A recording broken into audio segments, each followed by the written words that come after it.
ఇది ఒక్క బీజేపీ సంకనాకే పార్టీలు తప్ప అందరు రాజకీయ పార్టీలకు అతీతంగా అందరు దొబ్బేయమంటున్నారు. ఎందుకంటున్నారు?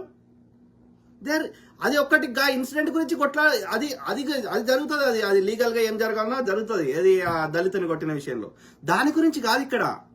అది ఇప్పుడు అంతకుముందు ఎప్పటి నుంచో ఉన్నది, అది ట్రిగ్గర్ అయింది అంతే. ఇప్పుడు ఆ యొక్క ఆంధ్ర గోబ్యాక్ అనేది ఎప్పటి నుంచో ఉన్నది, కడుపులా ఉండి ఆ కొత్తగూడెం లైన్ దాంతో ట్రిగ్గర్ అయింది. ఎప్పుడైనా అట్లే అయితే ఉద్యమాలు చూసి ఒక 1000 మైళ్ళ ప్రయాణమైన ఒక్క అడుగుతోటే ప్రారంభమవుతుంది. అట్లా ఇక్కడ ఆ ఇన్సిడెంట్ ట్రిగ్గర్ ఆల్రెడీ వాళ్ళ కడుపులో ఉన్నది ఎప్పటి నుంచో, కాకపోతే ఇది ట్రిగ్గర్ చేసింది అంతే. ఆ బాంబు పెడితే బాంబు లోపల ఆ మెటీరియల్ అంతా ఉంటది. ఆ తోకకు మంట అంటించుడే ఉంటది. మంట ఒకటే కాదు, ఆ లోపల బాంబు తయారు చేసినప్పుడే అలా ఉన్నది. అలా మొత్తం మంట అంటించుడు అనేదే అది ట్రిగ్గర్ అయింది.